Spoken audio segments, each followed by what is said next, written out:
Assalamualaikum warahmatullahi wabarakatuh. Salam sejahtera untuk kita semua.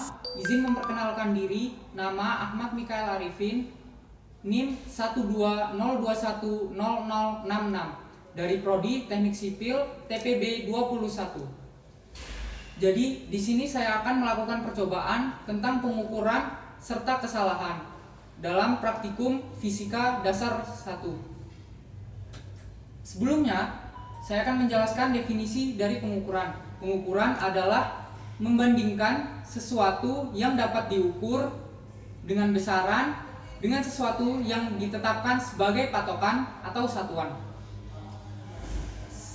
Sedangkan untuk kesalahan adalah penyimpangan hasil ukur dari nilai sebenarnya. Selanjutnya di sini saya akan melakukan percobaan pengukuran dan kesalahan. Pengukuran terbagi menjadi dua. Yang pertama, pengukuran tunggal yang dilakukan hanya satu kali percobaan. Yang kedua, ada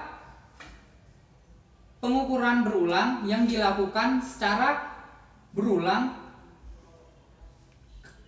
kali untuk mendapatkan info sebanyak-banyaknya dari suatu besaran yang diukur. Jadi, semakin banyak data yang diperoleh, maka kita akan semakin yakin terhadap pengukuran yang kita lakukan. Dalam pengukuran, yang sering dijumpai ketidakpastian yang disebabkan skalar terkecil, jarak sisik, ketidakpastian acak. Tujuan dari praktikum ini untuk mengetahui cara penggunaan alat ukur dasar. Yang kedua, menentukan kesalahan pada pengukuran beserta penjelasannya. Yang ketiga, dapat menggunakan metode kuadrat terkecil dalam pengolahan data. Alat dan bahan yang akan kita gunakan dalam percobaan kali ini yaitu yang pertama, ada penggaris besi ukuran 30 cm. Yang kedua, ada kotak korek api beserta isinya. Yang ketiga, saya menggunakan handphone untuk stopwatch. Yang keempat, ada botol air mineral ukuran 1,5 liter atau 1500 ml. Yang kelima, ada paku yang jika dibuat lubangnya akan berdiameter 5 mm atau setengah cm. Yang keenam, ada selotip warna hitam. Yang ketujuh, ada spidol. Yang kedelapan, ada air secukupnya, pulpen biru. Baiklah, saya akan melakukan pengukuran pertama. Pengukuran pertama yaitu pengukuran dimensi panjang menggunakan penggaris dengan bahan yaitu kotak korek api. Di sini pengukurannya yaitu kita meliputi panjang, lebar, tinggi dari korek api ini. Baiklah, saya akan melakukan percobaan yang pertama. Percobaan pertama ini saya mendapatkan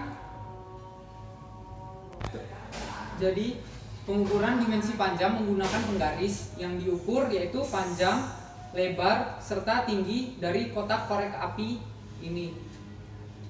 Baiklah, saya akan mengukur kotak panjang dari kotak korek api ini. Bisa usahakan tatapan tepat di depan objek ukur. Saya mendapatkan hasil dari percobaan pertama ini yaitu 5,2 cm pada panjangnya. Dan jika dikonversikan menjadi satuan meter yaitu 0,052 meter.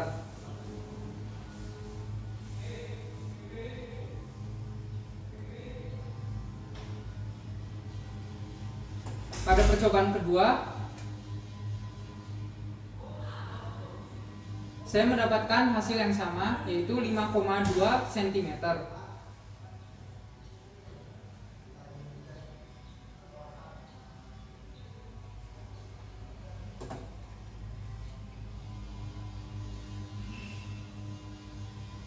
Dan pada percobaan ketiga, saya mendapatkan hasil yang sama lagi 0,52 cm.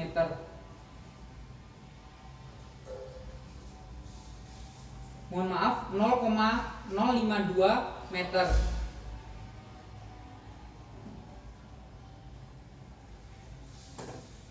Baiklah, untuk panjang sudah diukur sebanyak 3 kali percobaan. Kemudian kita mengukur lebar dari kotak korek api ini.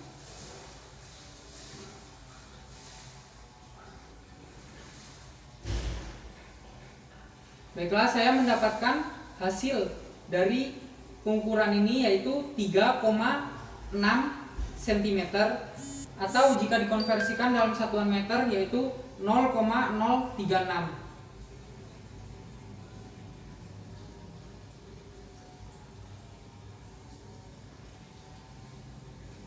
Saya akan mengulangi percobaan ini untuk kedua kalinya.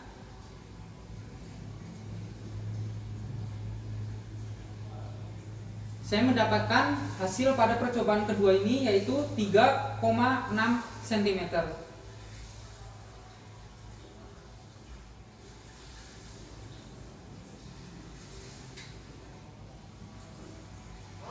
Dan yang percobaan ketiga, saya mendapatkan hasil yang sama yaitu 0,036 meter atau 3,6 cm.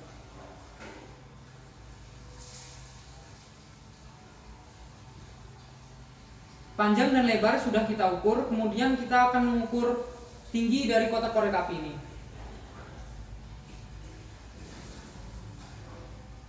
Pada percobaan pertama ini, saya mendapatkan tinggi dari kotak korek api ini yaitu 1 cm, atau jika dikonversikan menjadi satuan meter yaitu 0,01 meter.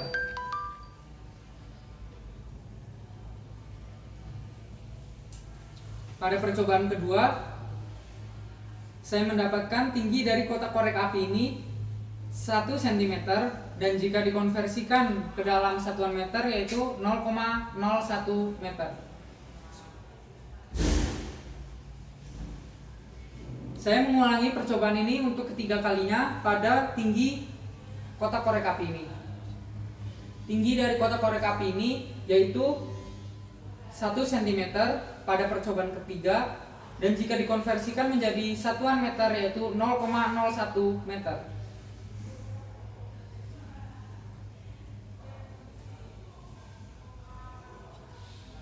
Setelah kita mengukur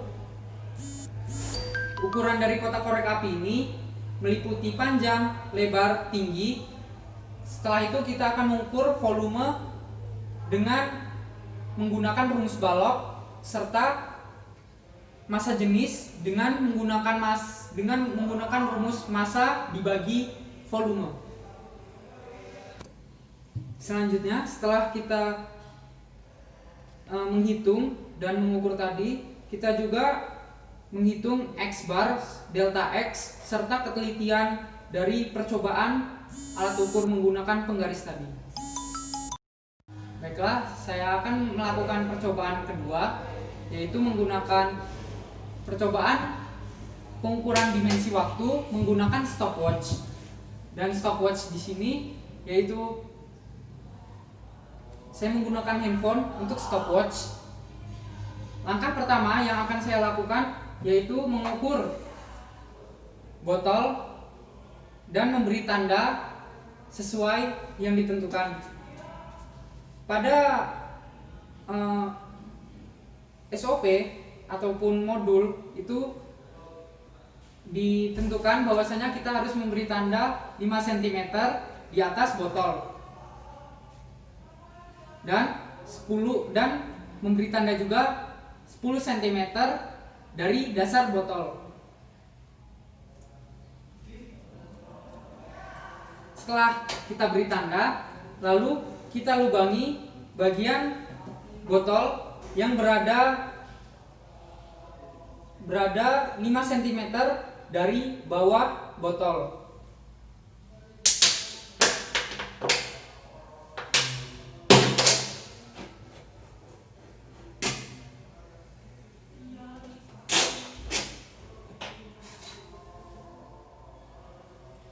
lubang yang dibentuk oleh paku ini sebesar setengah sentimeter atau 5 mm. Kemudian tutup lubang ini menggunakan selotip hitam.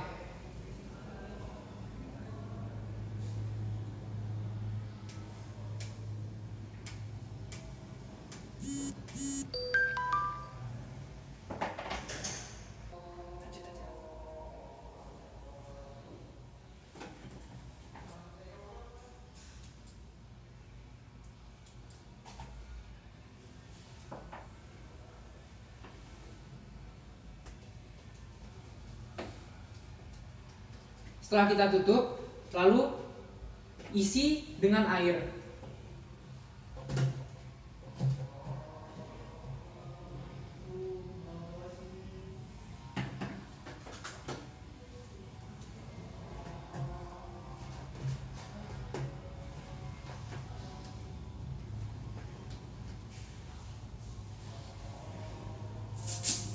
Jangan lupa kita rekatkan untuk mempermudah saat pengukuran nanti.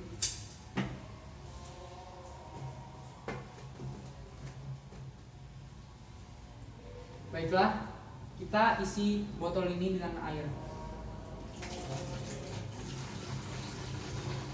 sampai batas 10 cm dari dasar botol.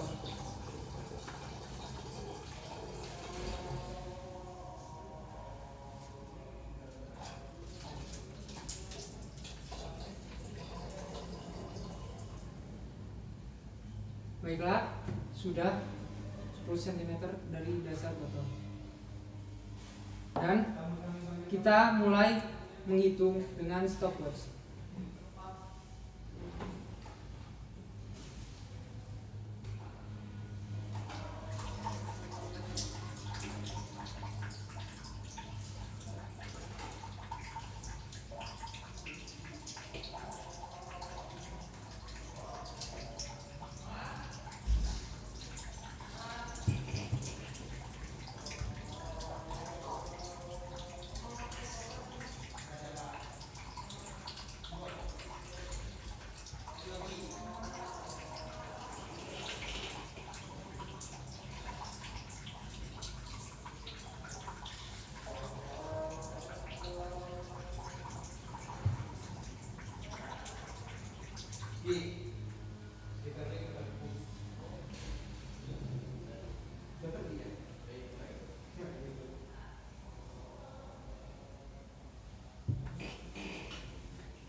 Dan air berhenti mengalir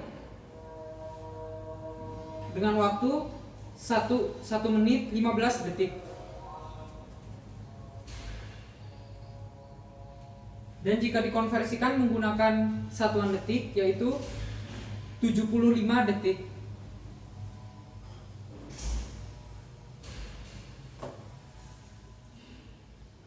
Baiklah, saya akan mengulangi percobaan ini untuk kedua kalinya.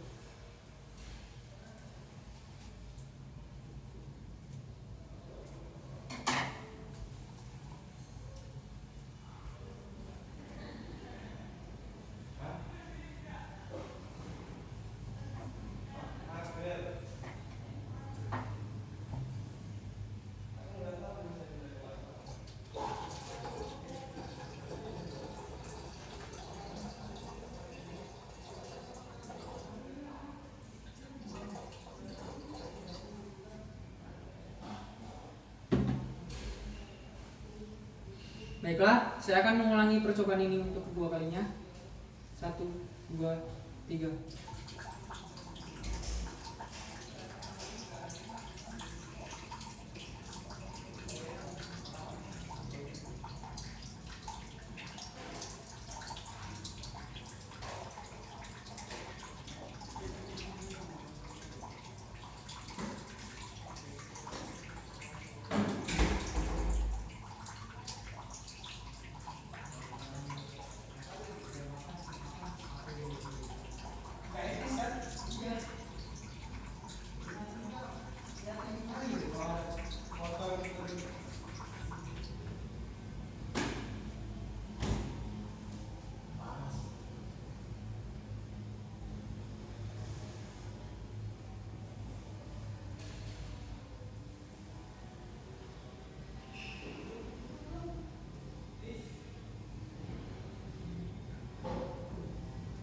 pada percobaan kedua ini air berhenti mengalir 58 detik.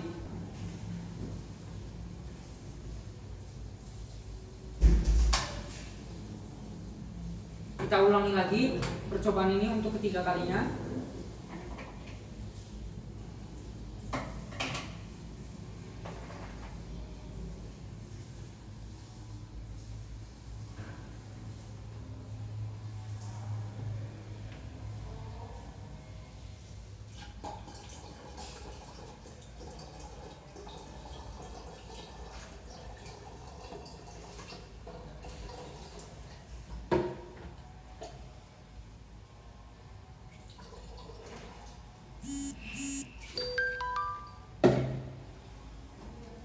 Baiklah, botol sudah terisi pada titik yang sudah ditentukan. Kita mulai percobaan ketiga ini. 1, 2, 3.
Pada percobaan ketiga ini, untuk air untuk berhenti mengalir, yaitu dibutuhkan waktu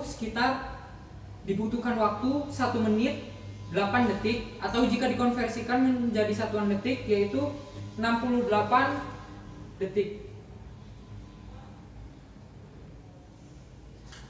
Setelah kita mendapatkan hasil dari percobaan 1, 2, dan 3, kita kemudian akan menentukan nilai X bar, delta X, serta ketelitian dari percobaan alat ukur menggunakan stopwatch ini.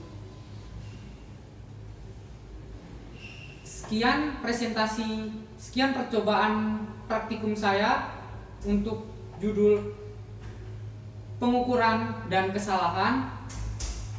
Jadi saya berkesimpulan di sini, untuk percobaan pertama saya menemukan bahwa hasil percobaannya sama, dan untuk percobaan kedua saya menemukan hasil percobaan untuk percobaan 1, 2, dan 3 itu menemukan hasil yang berbeda.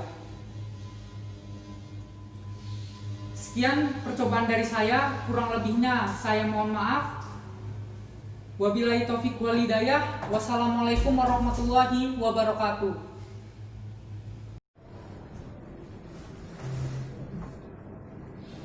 Baiklah, setelah kita melakukan percobaan ini, kita dapat mengambil hikmah untuk kehidupan, bahwasanya untuk menyelesaikan suatu masalah kita juga harus melakukan banyak kajian supaya kita tidak terjebak dalam satu sudut pandang. Terima kasih.